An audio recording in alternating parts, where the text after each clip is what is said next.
Another area, which he raised was his concern about the indebtedness of the state.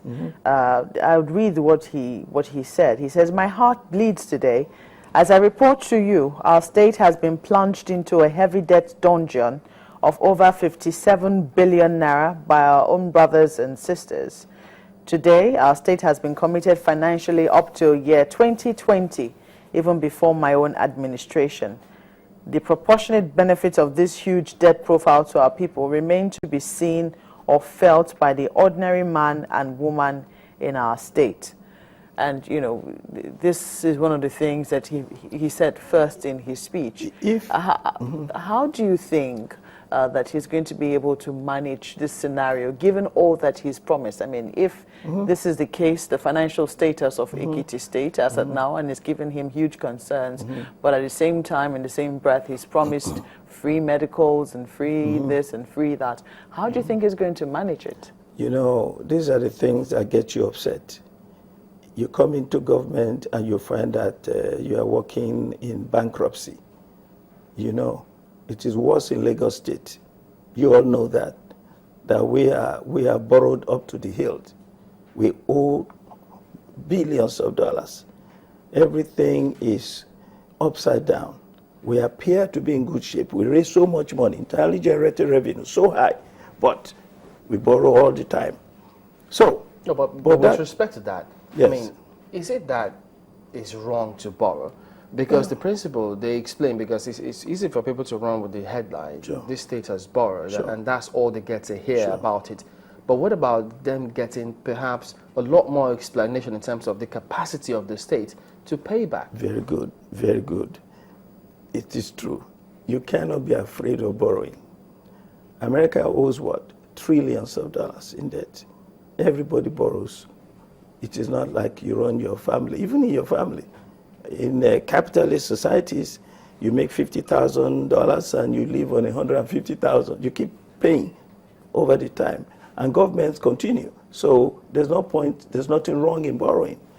But when you borrow, and we don't see the impact on the community, in the society of what you have borrowed, and then you are not growing the economy in a way to be able to pay back so that you can borrow more and keep developing, that's when you have a problem.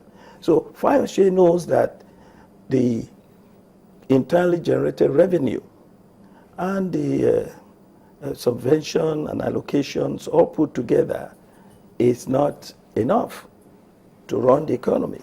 Or do you think this was another statement made in annoyance? No.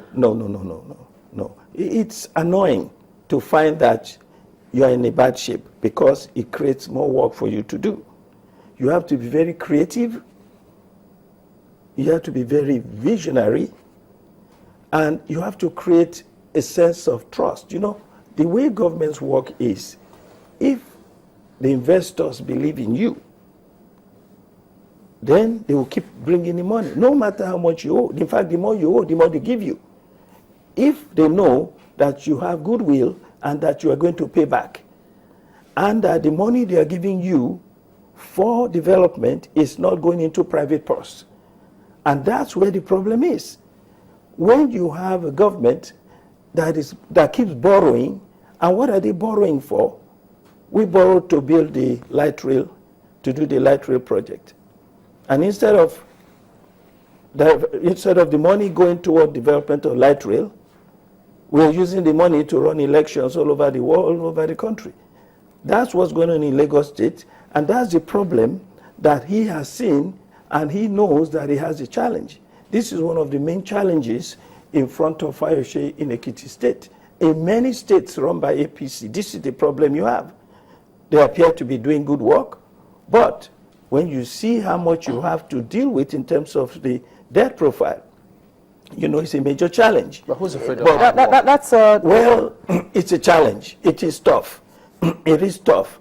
And when you have had some years, 8 years of mismanagement and distrust from the international community, then you have a hard time proving yourself. And that's the challenge. It's a challenge, but if he does the right things, if he's honest, You say 8 years of mismanagement. Where? well, wherever, government, whether it's 4 years or 8 years. I suspect you have your mind fixated on Lagos. On Lagos, exactly. No. Lagos is not 8 years. and Lagos then- is 16 years of mismanagement. And in one dear. breath, you say Yes. they appear to be doing good things, and the next minute you say, I said appear. but we cannot That doesn't mean see. you are doing good. Yes. Appearance could be deceptive. Well, Appearance is different. That's what I'm the saying. talk today, Yes. you know, we'll talk about Lagos another day because we definitely know that you have interests in Lagos State. Yes, I do. You know, but let's talk about Ekiti. Let's be a little more, Okay. you know, focused on the topic for Ekiti. Okay. In terms of, you know, debt. How do you perceive debt? Well, you see, if the economy is not growing, then your debt becomes a problem. If you are investing in the economy and the investors see that the things are moving, you know, in agriculture, work is continuing, then they keep giving you more money. Look, every businessman lives on debt. Every country lives on debt. But there are people or countries that do not, that their debt now becomes a problem because they're stagnant. So I know that what Fayose is concerned about is in a state where internally generated revenue is very low, where the subvention and allocation is all they depend on basically, it is difficult. And those are the challenges that every governor must deal with. Do you think that he's tied his hands with this debt? Because, I mean, the fact that you're not seeing, he says he's not seeing, or the common man hasn't felt the effect of the loans taken or the bonds, you know, bought to the stock market for the state.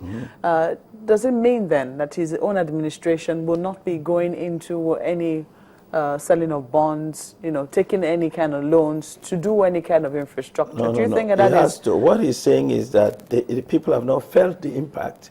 But if he now gets into government, as he's got into government now, they will feel the impact.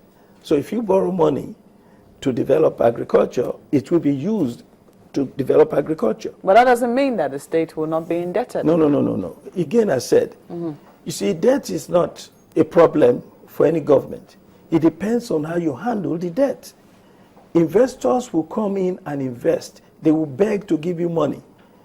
You know, the way credit card works in the United States, for instance, I know that once they see that you have income and that you have a pattern of paying back whatever you owe, then you get more money. In fact, they'll be begging you to give you money.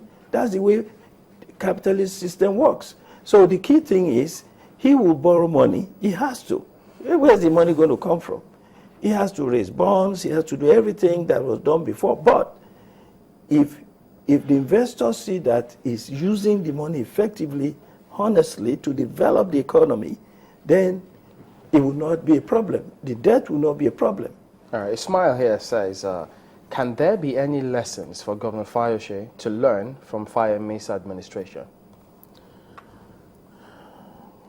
Let's see.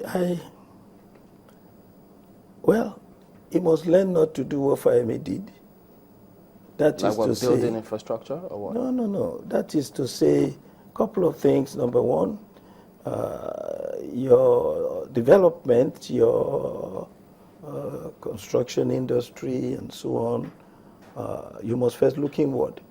You do not allow people from Lagos to come and take over the economy. If you do that, you have a problem. So he can learn from that. He can also learn that you cannot say one thing to the people and do another. You cannot say there's no money to build the tourist industry and then tourism industry, and then you are building a state house for millions of naira. You know, Well, so Babati, you can learn. Okay, Babati also says, stomach infrastructure, this is another means of misappropriation of funds. It's not about giving fish, but to teach how to fish. That is true. But in a developing country, you must teach how to fish and you must also give fish. You really must do both. You know, even the most capitalist countries have some form of welfare. We have food kitchens in America. You have free food, which you give to low-income families. You have unemployment benefit. These are the things that you must do. And this is what it means by stomach infrastructure, that the poor must be fed. Education and skill development will prepare people to be able to make a living for them to take care of themselves. But if you don't, and also developing the economy, you know, the more you invest in different parts of the economy, transportation, agriculture, housing, and so on, the more work you create, the more people can take care of themselves. We are teaching them how to fish. But for the very poor, the underprivileged, you must give them fish. Otherwise, before they learn how to fish, they would have perished. But Dr. Akorede says the whole of Ekiti is a construction site. It is unfair to say that there's no evidence of where the money went. Well, you know, that's debatable. That's debatable, but the people felt that the construction was not the type of construction that was progressive and so on. That's the feeling of the people. And that's why they voted against. That's why they voted for Fayose, and they did not return Fayemi. Give us your final word on, get this off your chest, about Lagos politics. Within the PDP now, it was only how many days ago when Senator Banikoro was announced as part of those who will also leave the FEC to go for politics. And so the impression there is he's going to be vying for the position of governor in Lagos. Yes. And then you also have, even yourself, you also in the fray, you have quite a number of persons. Jim Agbaje is touted to also want to be considered for the ticket. How will it play out in the PDP in Lagos? Very simply, we go to primaries.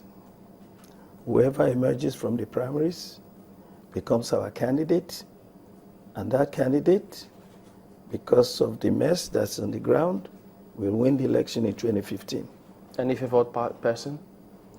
Any anointed candidate? Nobody anointed. No The president was here about 3 weeks ago now, and he was asked that question because there were rumors around that one person, you hear his name everywhere, he'd been anointed. And the president said no. If he does that, then he will be counterproductive. The party will collapse, as he did in 2007, when Obanikoro himself was imposed. After we had done the primaries, and Mrs. Funshaw Williams, Hilda Funshaw Williams, had emerged. I was a campaign manager for that election for Mrs. Williams.